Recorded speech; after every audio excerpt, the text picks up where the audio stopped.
Hi, I'm John Cunningham, and welcome to the Synergy Personal Development channel. Today we're going to continue our discussion with the third section of my book, Win the Day: How to Win Your Daily Battles with Stress, Anxiety, and Depression. And today we're going to talk about your environment.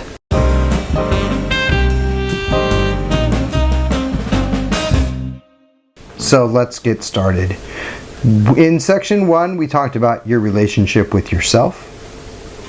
In section 2, we discussed the idea of understanding your emotions better and the signals that they are using to communicate with you. And in this section, we're going to talk about how you can take more control of your environment. This can be very frightening for some, because we often like to make ourselves the victim of circumstance.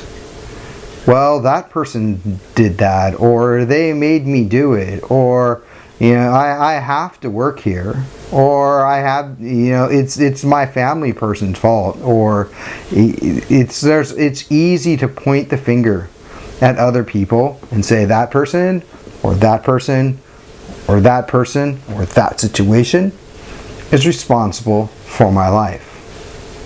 But if you really want to win your days, and if you want to take more control of your life, you need to take responsibility for everything.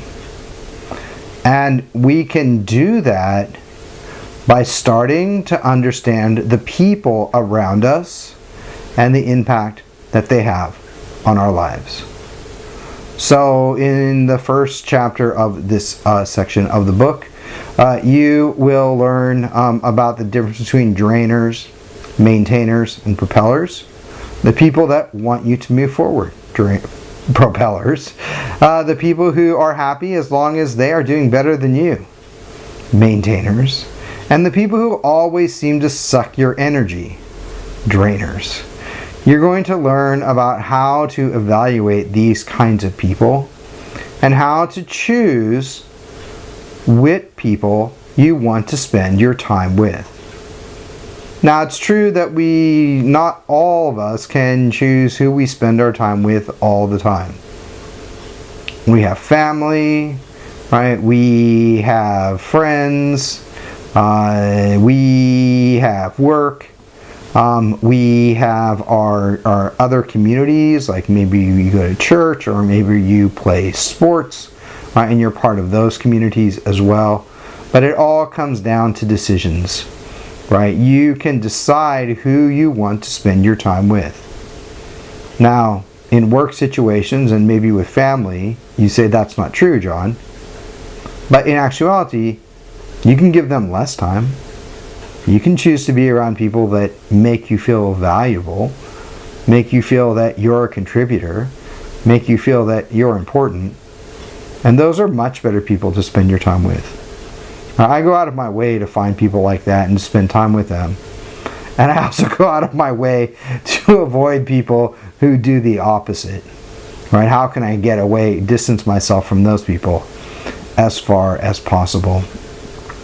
Some of the other things that we talk about in this section of the book are gratitude, and how understanding and being grateful for the different things in your life will actually help you to have more control over it, to feel more comfortable, and to understand what your relationship is to where you are right now, and how that relates to where you want to be in the future.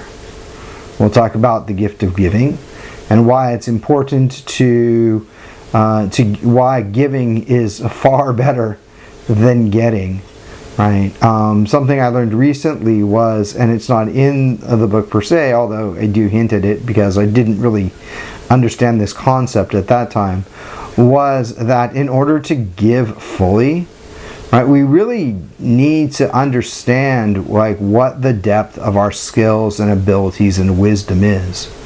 Right, and we talked about this earlier, and I said you can't give what you don't have, right? And this idea is that if you want to give something great, you need to keep developing something great.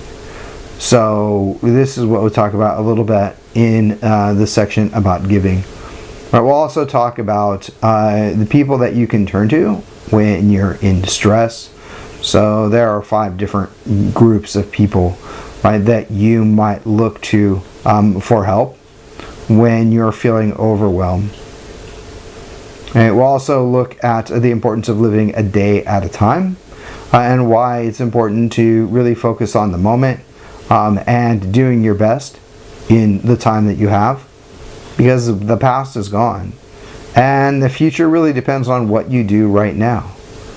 So it's important that you value every moment of your day and do your best to be your best in every occasion that you have.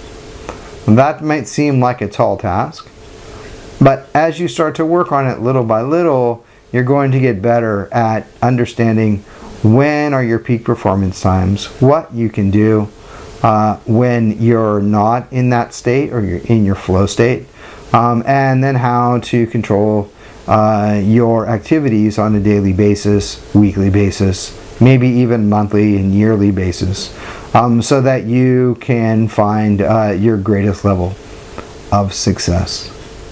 And so that's really kind of wraps up what we have in the Your Environment section of Win the Day. I hope you found this interesting, and if you'd like more information on the book, you can visit my website, synergypersonaldevelopment.com. And if you're already on the website, because you can see this video there as well, if you're already on the website, yeah, feel free to shoot me a line. Send me an email or a comment. In the YouTube channel, you can see my contact information in the show notes or the program notes. So yeah, so check it out. Let me know how I can help you. Really, it's like in this section of Win the Day, I really want you to understand that not only do you control what's inside of you, but you also can have like a shield around you, right, that you control as well, to let things into your life or to keep them away, and then how you can do that. So I hope this is helpful to you. Thanks so much for being here and giving me a couple minutes of your precious time. I really do appreciate it. And that's it for today's episode of Synergy Personal Development Network, and talking to you about your environment and how you can manage that. For Synergy Personal Development, I'm John Cunningham. Thanks again, and have a fantastic day.